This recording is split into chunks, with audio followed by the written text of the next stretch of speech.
But if you're someone with smaller breasts, tight tissue, you haven't had babies yet, you're gonna notice some stretching and settling. The difference is that the tendency to settle too much is less with this because of the way the surgery's done. And when you say too much, I've had some friends who've had something, what is it called? It's like, it almost like bottoms out. Bottoms out. Yeah. Mm-hmm. Is that what you're talking about? Exactly. So bottoming out, that crease, that ligament around your breast is like thicker tissue.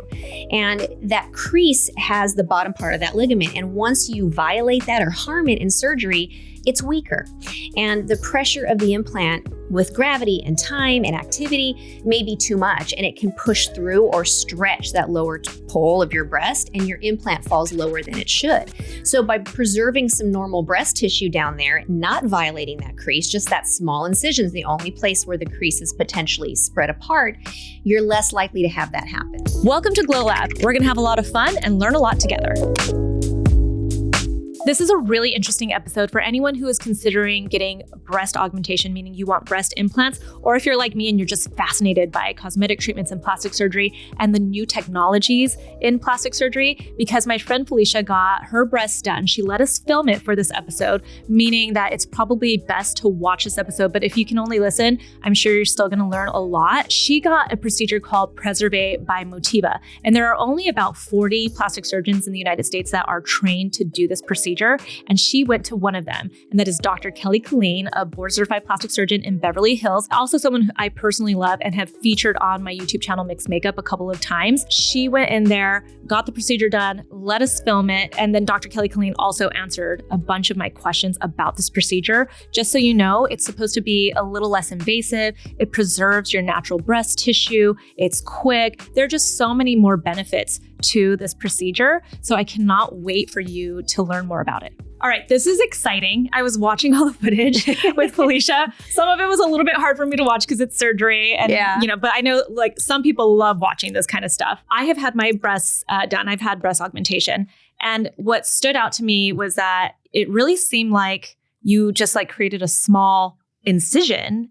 And then it almost seemed like you were inflating her breasts. Tell me about this. Yeah, Preservé has just blown my mind with how to do a breast augmentation. It's so different, and there's so much less that we do to get a fantastic result. So instead of the traditional making incision, using cautery, making a pocket for the implant, all we do is make a small incision in the skin, and the tools do the work for you. It's very sleek, it's very elegant, and it's kind of the next era of breast surgery where we're preserving tissue and we're doing our best to not make a space for the implant. We're picking the implant that the breast can hold, if that makes sense. So the focus is now on your breast and augmenting it, not creating something for an implant. Okay, well, let's take it all the way from the beginning and tell me, what is Preservé by Motiva? So Preservé by Motiva, the company's Establishment Labs, it's a less invasive tissue preserving breast augmentation. So it has a set of tools that you can see right here set up, and you make a small incision just large enough to house the tools, and you place the implant after making a space with a balloon. So we make a channel with this little device called the channel separator in the middle. It looks like a spike. It looks a little bit scary. Yeah, you can okay, I saw you. So you're just making a channel. You make a channel. And so you place the incision in a very particular place, and you create the channel in a very particular trajectory because you want to place this balloon exactly where you want it.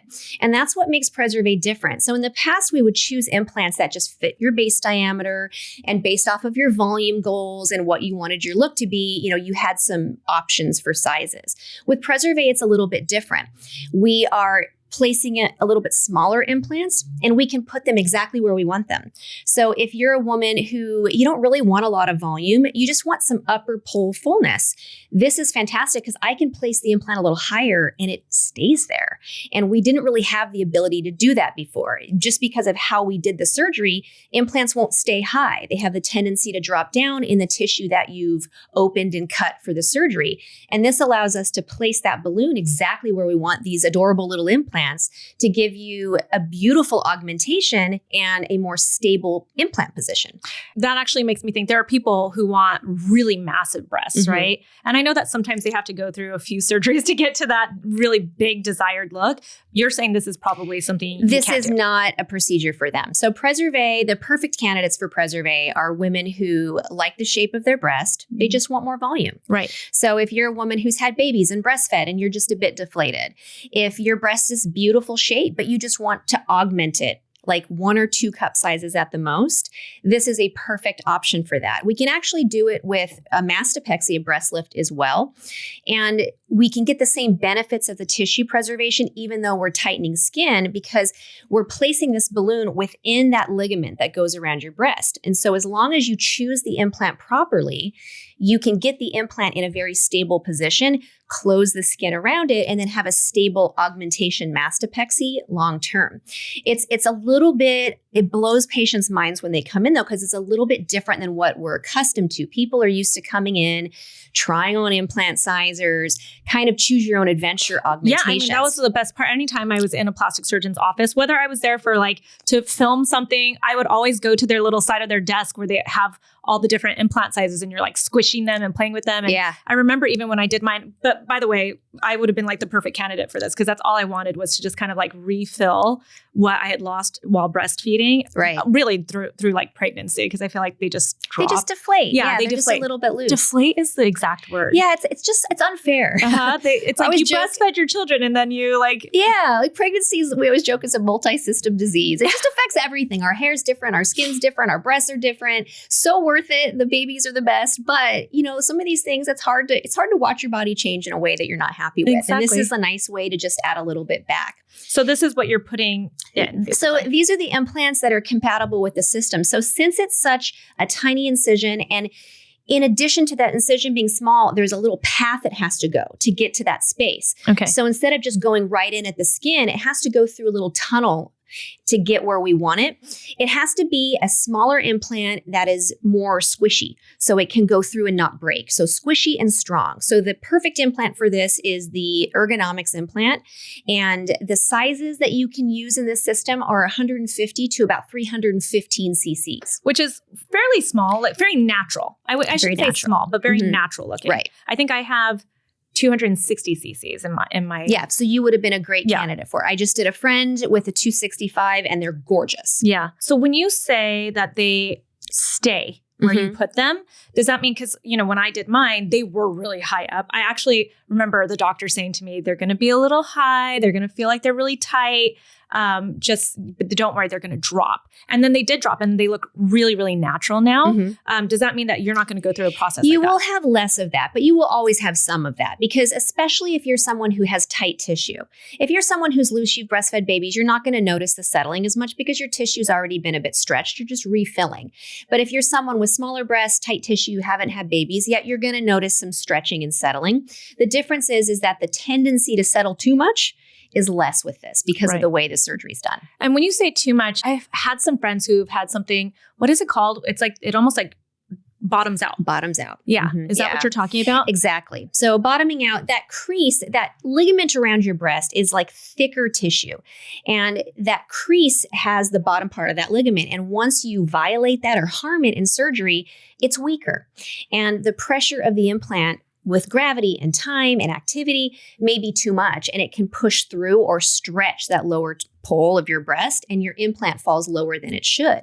So by preserving some normal breast tissue down there, not violating that crease, just that small incision is the only place where the crease is potentially spread apart, you're less likely to have that happen. Explain to me, for anyone who's never had breast augmentation, how this is different though from the typical breast augmentation surgery. So since this surgery is a faster surgery in the operating room, the recovery can be faster as well because this is very amenable to having it under sedation instead of full general anesthesia. The difference as well is that since the implant is placed in a little pocket we create and we're not violating those ligaments around the breast, we're not harming them, you can sleep on your side right away. You can exercise right away. I release patients to full exercise at 2 weeks. They can exercise 2 days after surgery in my practice.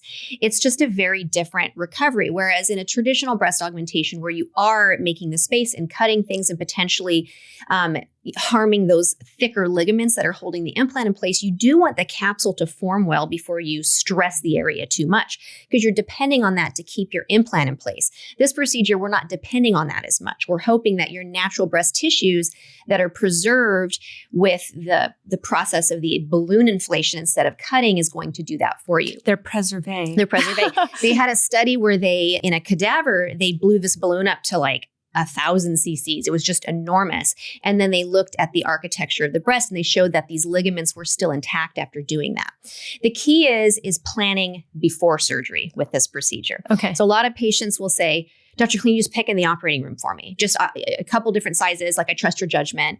That's not how this works. So I'm going to help them pick, but I need to engage the patient. And we use a lot of simulations to get an idea of what they think is beautiful and what will fit on their chest. And the options are a little bit different. When I measure you, the balloon needs to fit within those ligaments because we don't want to damage them and we want the implant to fit correctly. So you may not have every size option that Preservé offers. Your anatomy really dictates which implant is placed with this method.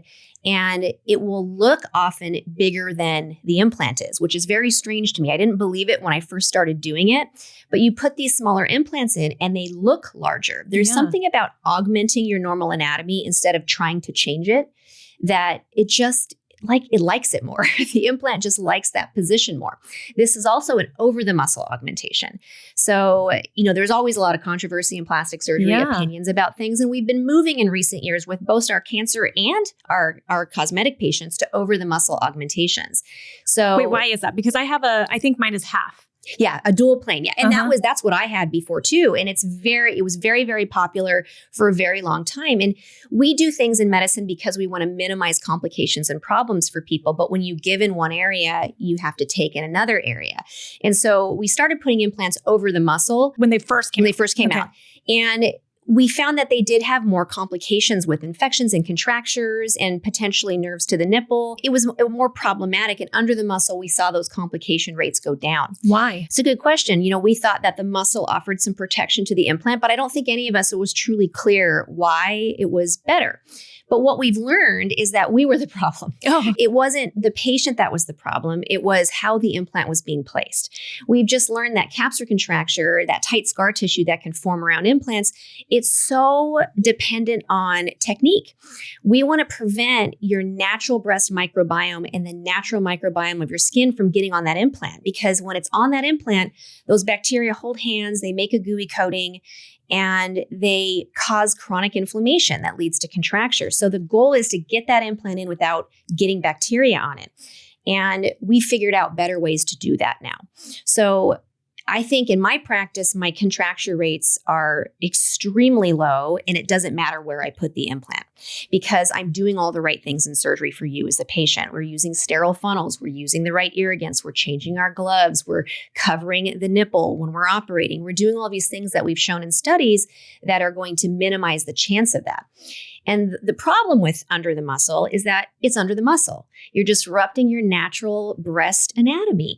A lot of women don't feel comfortable exercising or doing the same exercises afterwards. Sometimes you can get double bubble deformities. And then frankly, it's weird for your boob to move. Like it does move. It's when weird. I'm doing like a chest press or something, every once in a while I'll be like, boop, and I can feel it just like it's weird. Popping almost. And some women are very bothered by it and some women are not bothered at all. But if you can get a gorgeous result with equivalent or near equivalent complications and not have that, I think most people would want that. I've always been told that it looks more natural though under the muscle like that. Yeah, it just depends on what you mean by natural. Natural is such a broad term. So the muscle can give you a little bit more tissue over the top part of your implant. So if you're a very thin patient, you could potentially see the top edge of your implant more. But if you're a very thin patient, the muscle movement's more obvious. And that doesn't look natural. Right. So it just depends on what bothers you as a patient. And that's why it's important to see surgeons that listen to you and figure out what makes sense for you and have a tailored recommendation. If I only do it under the muscle or I only do it over the muscle, that's not a surgeon you want. You want someone that listens to you and kind of can figure out what you want.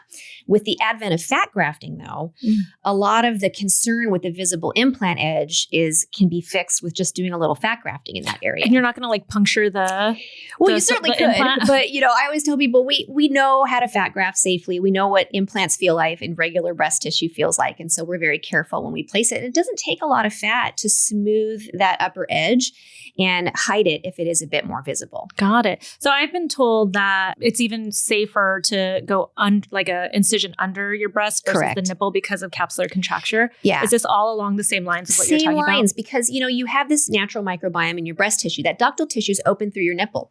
So if you cut through the tissue, you can be releasing bacteria. So the key is to not cut through tissue if you can help it and to stay underneath. So by staying underneath the breast, making the incision in the crease, you're less likely to do that. Using Keller funnels, using special irrigants in the OR, and careful technique is really the key. Mm-hmm. I'm trying to kind of visualize as a person who doesn't operate, obviously, even though I had surgery done, I clearly don't know what happened to me while it was being done, right? So when you're saying that you're preserving your natural breast tissue, all I saw in the operation is you're making a hole still, you're still making an incision. When you're doing the usual technique of a breast augmentation, mine was under the breast where they cut. I feel like it was just a little bit larger, but what are they doing that you're saying that obviously they lifted my muscle. So that's one thing that's different. What else is different? Yeah. So it's a spreading versus cutting, I think is an important way to think about it.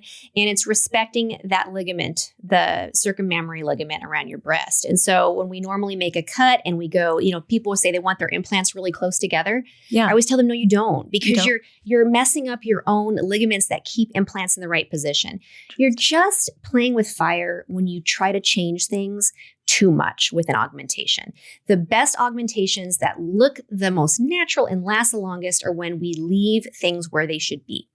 And I think that just is how Preservé shines, because we're stretching and creating a space for the implant. We're not cutting things and we're preserving that ligament. If you ever watch me mark for this surgery, we have these little ring markers and we use them to figure out what's going to fit on you, what's going to fit on Susan's chest.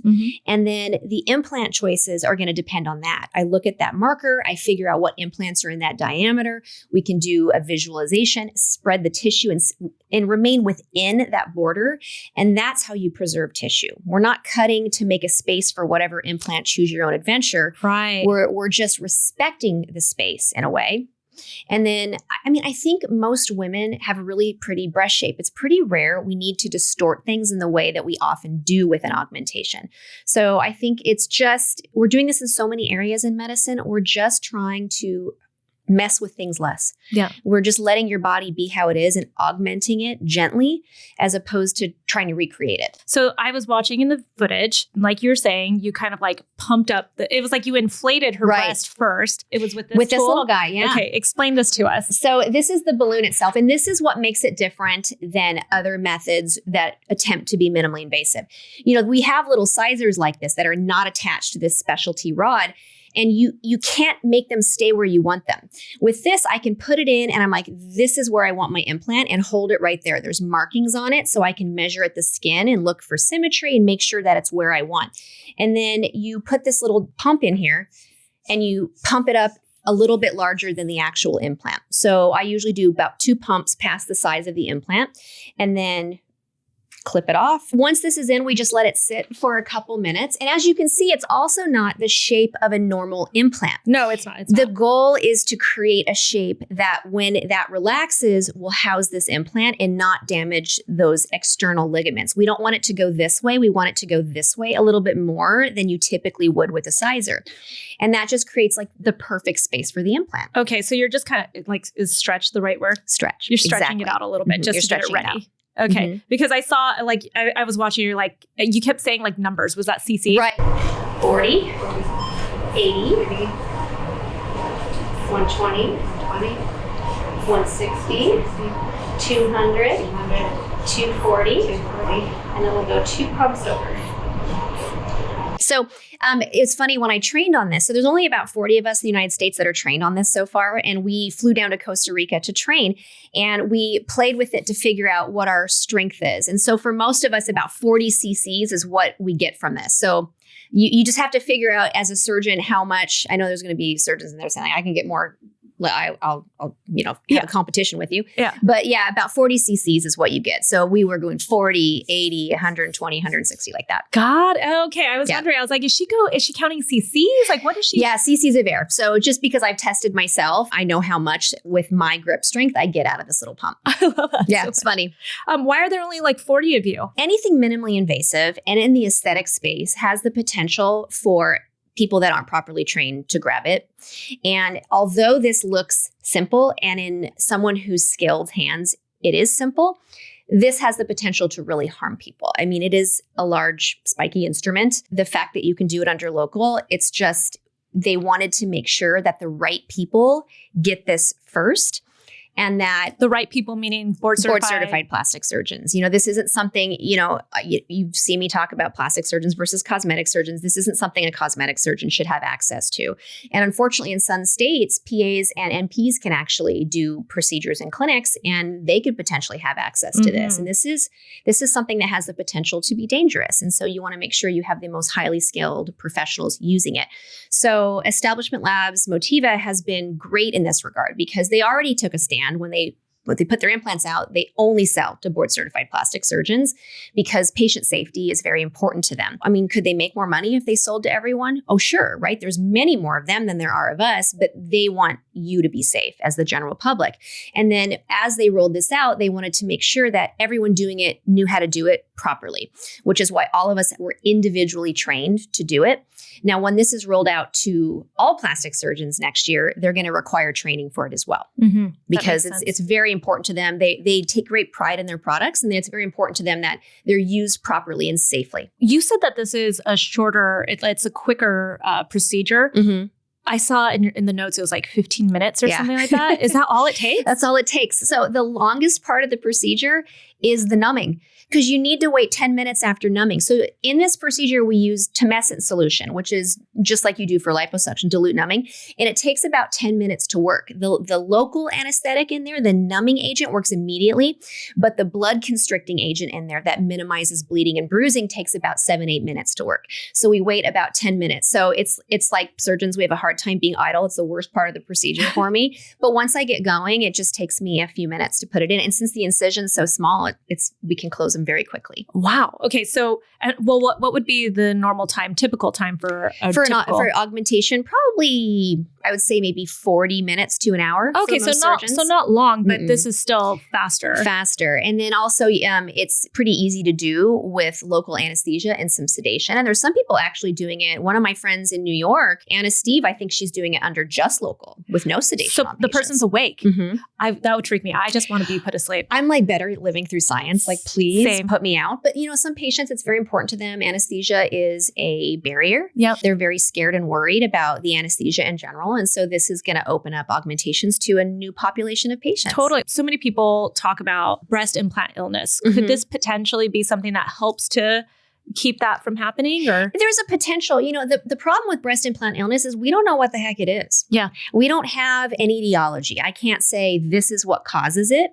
So, one of the theories is some people, the inflammation around implants causes symptoms. We certainly see patients with contractures that have more symptoms in my practice than patients without contractures. So this is a method with a very low contracture rate. This implant company and with our techniques have very low documented contracture rates. So it's potential that it could. It's just hard to say because we don't have a good handle on what exactly There's no study it is. on it. There's no study. And the best studies we have shown that it's not autoimmune, but we certainly see inflammation with contractures and patients tend to have more symptoms. Interesting. I remember when I was talking to Felicia about this procedure, she was pumped. When we first started talking about getting her breasts done, I was like, if you want to do your titties, I've got you.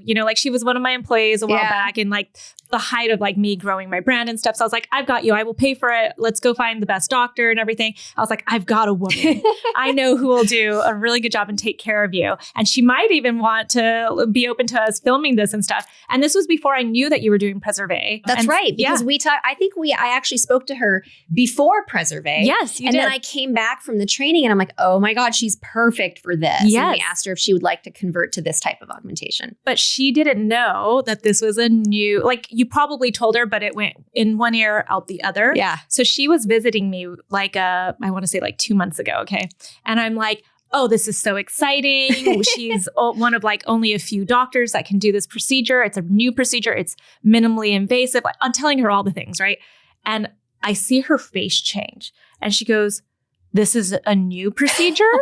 And I said, yeah, but it's fine. You're in great hands. Like if there's anyone I trust to do this on you, it's her. And she's like, I feel very weird about this. Like she started getting nervous. Like I could see the sweat suddenly. I see it all the time. When people come in for consults and they're like, well, I'm coming to you because you do really beautiful breast augmentations and I want what you do. Yeah. And I'm like, but this is what I do. This is the new evolution of what I do. But yeah, I think it's hard. You don't want to be a guinea pig as a patient. And, I talked with Felicia about this. This is new in the United States, but it's not new. Yeah. This has been used worldwide for over a year. And this same technology is used a little bit differently for almost 5 years now with something we will get in the future that's called Mia. What is that? Oh, this is cool. So you'll love this. So Mia is basically the same system, but add one more tool to it. The additional tool is an implant injector gun. Wow. So the implants are diamond shaped, not like a traditional implant shape. And they're made specifically for upper pole fullness. And you can place them safely through an armpit incision. Interesting. So also done under sedation and local anesthesia. We don't have that here. So that has been around, same system with the addition of the implant injector. And then this is come around last year worldwide. And we're the last to get all this stuff in the United States, of course. So it's not new. And that's what patients should be thinking about this. It's something that you are, one, really trained on. Right. Two, it's not new. So we already know if there were going to be some major complications. That is really good to know. It's the same implants we use. The implants are not different. The implants are the same. Even with Mia, the implants are the same. The shape is just different. It's not something that we have available to us. What would be the benefit of a diamond shape? So there's no up and down. Interesting. So it's easy to place in a longer tube like that. The orientation would be correct. And it's just the nice shape for just that upper pole fullness. You don't want it to extend down and be more traditional augmentation. And then it's preserving your natural breast tissue. So it's got a natural shape anyway. Absolutely. Yeah, it's a gorgeous. I can't wait to get my hands on that too. Yeah. I'm so excited. I mean, now that I have this, I'm like, oh, can't wait for that. Yeah. If someone like me eventually has to replace my implants, could I be a candidate now for this? So once you've already had the tissue altered, there's not as much of a benefit. That being said, depending on the situation, this kit could make it less, invasive. So smaller incision.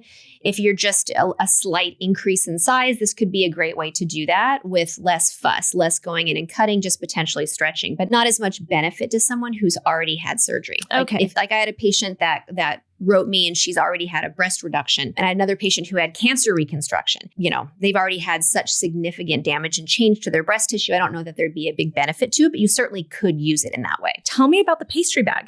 So the pastry bag is called a Keller Funnel.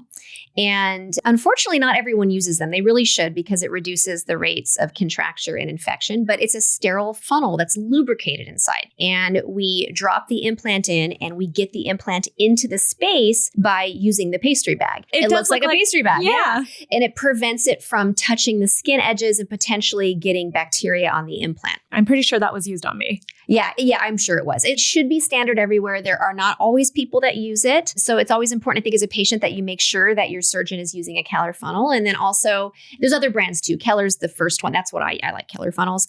And then you want to make sure you ask your surgeon whether it's single use, because some surgeons, I've heard, sterilize them, which is not only not recommended, but it's not good. So doesn't that defeat the purpose also? Right. Yeah. Because you're trying to avoid as much bacteria as possible. And they're not made to be re-sterilized. They have a special lubricated internal part that allows the implant to slide through without damaging the implant and causing drag. So you just want to make sure. I hate that you have to ask questions like this, but I think it's important to ask these things. I think that's so important for people to know and to ask for sure. Because I wouldn't know that. Yeah. When is Felicia? We're a week out. When this rolls out, I'm going to assume it's probably going to be like a month after she's recovered. But when will a patient truly see like that full recovery and like really know what her breasts are going to look like? Usually by 1 month with Preservé. My Preservé patients look pretty settled. Okay. And I think, often with Preservé, the very first appointment the day after surgery, it looks really swollen because of the tumescent solution. It's a little different way of doing an augmentation. By 1 week, people look pretty good. And then by 1 month, I think it's really looking pretty close to what it's going to look like long term. That is so fascinating. Yeah, it's a fast progression. The common thing that you hear about breast augmentation is that they tend to need to be replaced at about 10 years. Right. Is that going to be the same thing with this? So yeah, the one hard and fast recommendation for all silicone implants is imaging. So starting 5 to 6 years after surgery, you're going to start either ultrasound or MRI. And then you're going to do that every 2 to 3 years to look for rupture.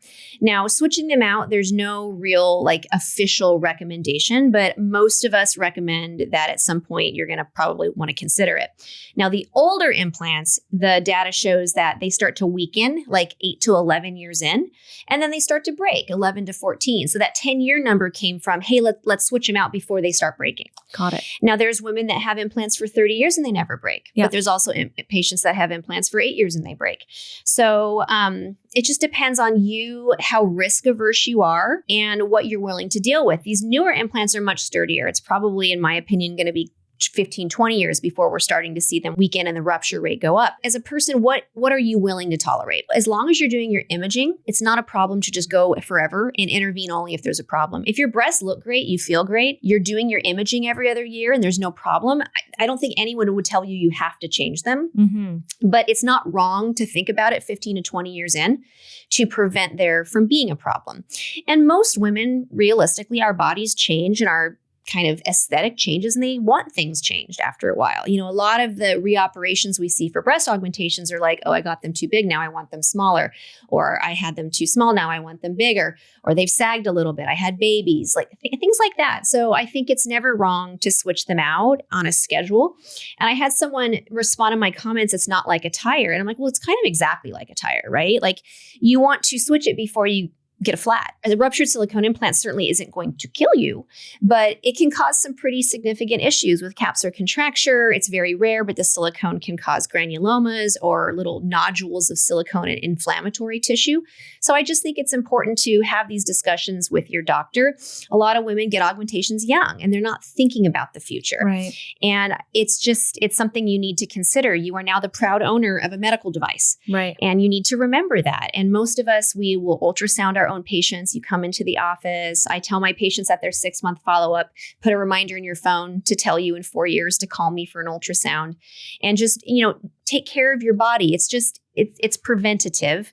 And you want to intervene quickly. That's how you minimize big surgeries. That's how you keep it to something small. Switching an implant out at 15 years that looks great, that you just want a new one, is a quick, easy procedure. Waiting to have a gnarly capsular contracture is a big procedure and much more expensive. Is there a big price difference since this is a shorter surgery, or it's all the same? So it's a little bit more expensive, believe it or not. Yeah. Okay. So you're using the kit with tools. That's an additional cost. Mm-hmm. And so worldwide, Motiva said that the average price is about 30% over what a typical augmentation would be. That's been in the United States what I've been seeing so far with those of us that are doing it as well. And I know that you said with this specific, with Preservé, you can only go a little bit larger, but you're also going with a person's natural anatomy. So does it even matter if they bring in inspiration pictures? I know Felicia was all about Halle Berry. No, I always think inspiration photos are helpful. I know some plastic surgeons hate them. I think that women on average are intelligent and understand that they're not whoever they bring in, but it gives me an idea of what their aesthetic is. And my goal is to get them as close as that to possible,